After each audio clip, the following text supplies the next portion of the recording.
Hello दोस्तों, आज मैं आपको सुनाने वाला हूँ एक ऐसे अपराधी की कहानी जिसने बच्चों का न सिर्फ अपहरण और हत्या की बल्कि उनकी लाश के साथ बलात्कार भी किया। इस अपराधी को नेक्रोफिलिया नाम की बीमारी थी जिसमें एक इंसान को लाशों के साथ बलात्कार करना अच्छा लगता है। दोस्तों, इसके गुनाह सिर्फ इतने ही नहीं थे, ये नरभक्षी यानी आदमखोर भी था। ये उन बच्चों का मांस भी खा जाया करता था। तो आखिर ये अपराधी कौन था और इसके साथ क्या हुआ, इन्हीं जानते हैं हम इस वीडियो में। आदाब, नमस्ते, सत श्री अकाल। मैं हूँ वसीम और दोस्तों आप देख रहे हैं हमारा channel crime and amazing stories.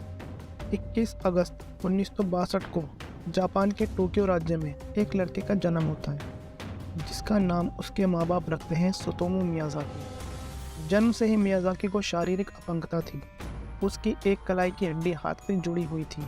वह अपना हाथ मोड़ नहीं सकता था, जिसकी वजह से क्लास में उसके दोस्त उसका बहुत मजाक उड़ाया करते थे। वह स्कूल में अपनी अपंगता किसी को नहीं दिखाता और अकेला रहना ही पसंद करता। स्कूल की तरह घर में भी उसकी छोटी बहनें उसका बहुत मजाक उड़ाया करती थी। साथ ही साथ मियाजाकी के माता पिता भी उस पर ज़्यादा ध्यान नहीं देते थे। स्कूल, माता पिता और बहनों के नकारे जाने के बाद मियाजाकी को लगता था कि उसको कोई भी पसंद नहीं करता। अपनी अपंगता के चलते वह मन ही मन घुटता और अपने आप में ही रहने लगता था। माता पिता के काम में व्यस्त रहने के कारण मियाजाकी अपना वक्त अपने दादा के साथ बिताता, क्योंकि वही उसका पालन पोषण किया करते थे।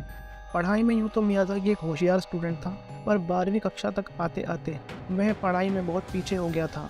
वह अपनी अपंगता के चलते दबा दबा सा रहता था और पढ़ाई भी मन से नहीं करता था। मियाजाकी के परिवार शहर में सब जानते थे।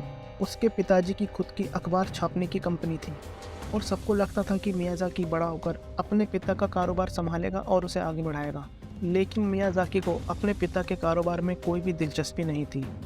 मियाजाकी बड़ा होकर एक इंग्लिश टीचर बनना चाहता था, पर 12वीं कक्षा में कम नंबर आने की वजह से उसका एक अच्छी यूनिवर्सिटी में एडमिशन नहीं हो पाया। तो उसने एक लोकल जूनियर कॉलेज में फोटोग्राफी के कोर्स में एडमिशन ले लिया। मियाजाकी के पूरे परिवार में केवल उसके दादा ही थे जो उसका ध्यान रखते थे और उससे प्यार करते थे और उसके साथ वक्त बिताया करते थे।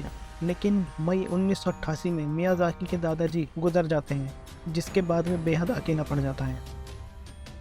मियाजाकी का पहले ही कोई दोस्त ना था और अब अपने दादाजी के गुजरने के बाद वह बिल्कुल अकेला हो जाता है। अकेलेपन के चलते वह तनाव में रहने लग जाता है।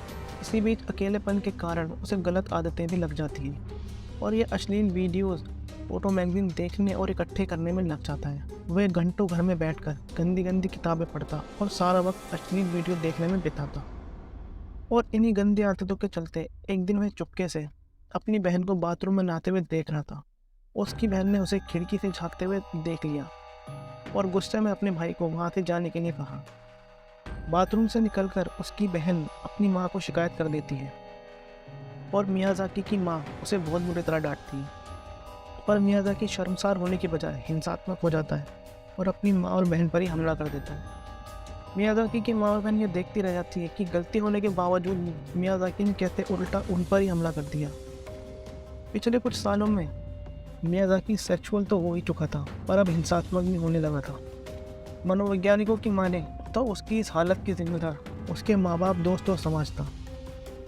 इन सब से दूर होने के बाद मियाजाकी ने बहुत सारा वक्त गंदी किताबें और वीडियो देखकर बिताया और अब उसकी दिलचस्पी सिर्फ इन्हीं चीज़ों में रह गई थी। तो सन 1988 में वह पहली बार था जब मियाजाकी अपने असली रूप में आया था। 22 अगस्त 1988 जापान के टोक्यो शहर में एक 4 साल की बच्ची मैरी कोनो अपने दोस्त के घर के बाहर खेलते खेलते गायब हो जाती है। गायब होने के कुछ दिनों बाद बच्चे के परिवार को बच्चे के कपड़ों की फ़ोटो, उसके दांत, हड्डियों का चूरा और साथ में एक चिट्ठी मिलती है। उस चिट्ठी में 5 शब्द लिखे होते हैं: मैरी, अंतिम संस्कार, हड्डियाँ, जांच, साबित करें। इन शब्दों से शायद कातिल मैरी के परिवार वालों को चुनौती दे रहा था कि अगर वह सच्चाई साबित कर सकते हैं तो करके दिखाएं।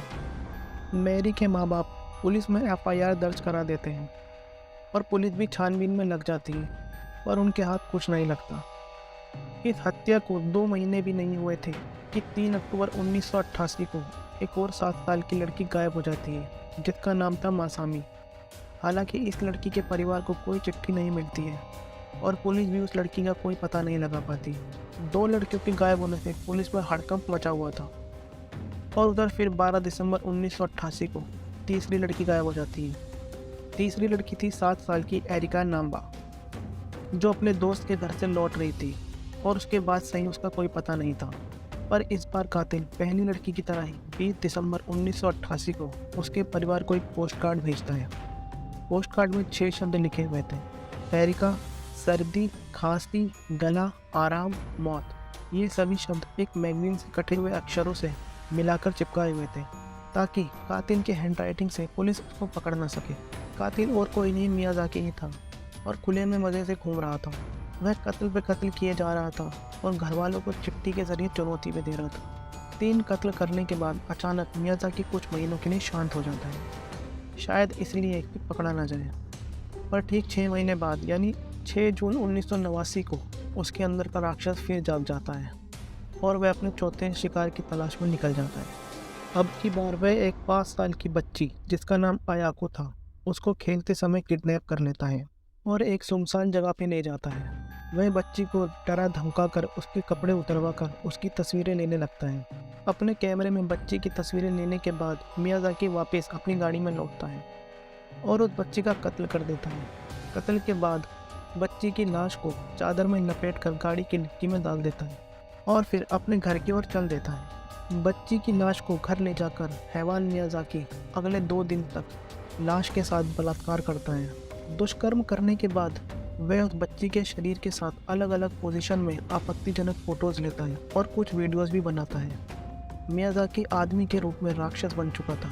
2 दिन बाद जब अयाको की लाश सड़ने लगती है तो वह उसकी लाश के टुकड़े कर देता है। वह लाश के हाथ काट देता है और उन कटे हुए हाथों पे मुंह लगाकर खून पीने लगता है। फिर उसका मांस भी खा जाता है। बाकी शरीर के टुकड़ों को और उसके सर को वह पास के पहाड़ में फेंक आता है और बच्ची के धड़ को पास ही के कब्रिस्तान में छोड़ आता है। 2 हफ्ते बाद पुलिस के डर से मियाज़ाकी कब्रिस्तान और पहाड़ों में जाता है और उस बच्ची की लाशों के टुकड़े इकट्ठे करके अपने घर ले आता है और उनको अलमारी में छुपा देता है। मियाज़ाकी ने पहले भी उन 3 बच्चियों के साथ ऐसा ही किया था। उसने बच्चियों के ज़बरन कपड़े उतरवाए, उनकी गंदी तस्वीरें निकाली और फिर हत्या करने के बाद उनके साथ बलात्कार किया और अंत में उनकी लाश को ठिकाने लगाकर उनके कपड़े, शरीर के अंग, हड्डियाँ और बाकी सामान अपने पास संभाल कर रख दिया। मियाज़ाकी पूरी तरह राक्षस में तब्दील हो चुका था और हर समय नए शिकार की तलाश में रहता था। उसने अगस्त 1988 से जून 1989 के बीच 4 से 7 साल की उम्र की बच्चियों के कत्ल कर दिए थे और उनकी लाशों से रेप भी किया था। लेकिन दोस्तों, हर अपराधी कोई ना कोई ऐसी गलती ज़रूर करता है जिससे उसकी जुर्म की कहानी ख़त्म होती है। ठीक ऐसी ही गलती अब मियाज़ाकी करने वाला था।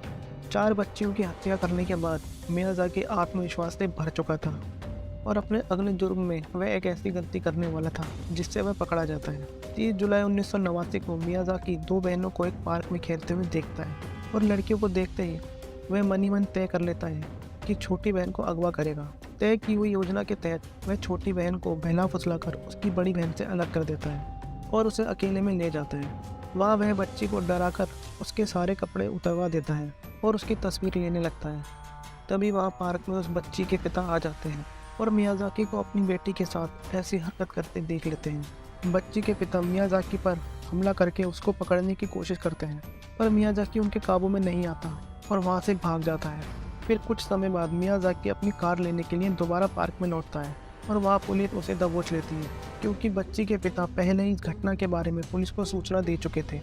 घटनास्थल पर लौटने की गलती ही वह गलती थी जिसके चलते मियाज़ाकी पकड़ा जाता है। बहरहाल पकड़े जाने के बाद पुलिस मियाज़ाकी के घर पर छापा डालती है, जहां उन्हें 5763 अश्लील वीडियो मिलते हैं और इसके अलावा उसके द्वारा कत्ल की गई लड़कियों की वीडियो टेप और फोटोज भी मिलती है। और पुलिस को वहाँ अयाको का सड़ा हुआ शव भी मिला जिसके हाथ कटे हुए थे। पकड़े जाने के बाद मियाज़ाकी को किसी बात का कोई पछतावा नहीं था, लेकिन वह अपनी गिरफ्तारी के प्रति निराशा जता रहा था। वो सोचता था वो कभी पकड़ा नहीं जाएगा। यह सारे सबूत मियाज़ाकी की मानसिक दशा को दर्शाते थे और साथ ही साथ ये स्पष्ट हो गया था कि यह सब अश्लील सामग्री ही उसके हैवानियत भरे कारनामों का कारण थी। कोर्ट में कुछ महीने मियाज़ाकी पर केस चलता है और उसे दोषी पाया जाता है और उसे सज़ाए मौत सुनाई जाती है। तफ्तीश में यह भी सामने आया कि मियाज़ाकी मानसिक रूप से अलग अलग पर्सनैलिटी डिसऑर्डर से बीमार था। जैसा कि वो कहा करता था कि उसके अंदर रैटमैन नाम की पर्सनैलिटी है और उसने ही ये जुर्म करने के लिए उसे उकसाया था। उसके अलावा उसे दूसरी बीमारियां तो थी ही, जिनका नाम कैनिबलिज्म और नेक्रोफीलिया था। अदालत ने मियाज़ाकी की सारी बातों को नकारते हुए उसे सजाए मौत सुनाई थी। मियाज़ाकी के पिता ने भी अपने बेटे की कानूनी रक्षा के लिए पैसे देने से मना कर दिया। अपने बेटे के कारनामों से शर्मिंदा होकर मियाज़ाकी के पिता ने 1994 में आत्महत्या कर ली थी। 17 जून 2008 को मियाज़ाकी को फांसी पर लटका दिया जाता है। तो दोस्तों, कुछ इस तरह एक सामान्य लड़का अपनी हीन भावनाओं, अपनी मानसिक बीमारी और अश्लील सामग्री के चलते कातिल बन जाता है और मासूम बच्चों की जान लेने लगता है। तो दोस्तों, आज की कहानी यही खत्म होती है। कहानी पसंद आई तो चैनल को लाइक और सब्सक्राइब ज़रूर करें। मिलते हैं अगली कहानी में एक और सच्ची घटना के साथ। तब तक अपना ख्याल रखें। Thanks for watching this video.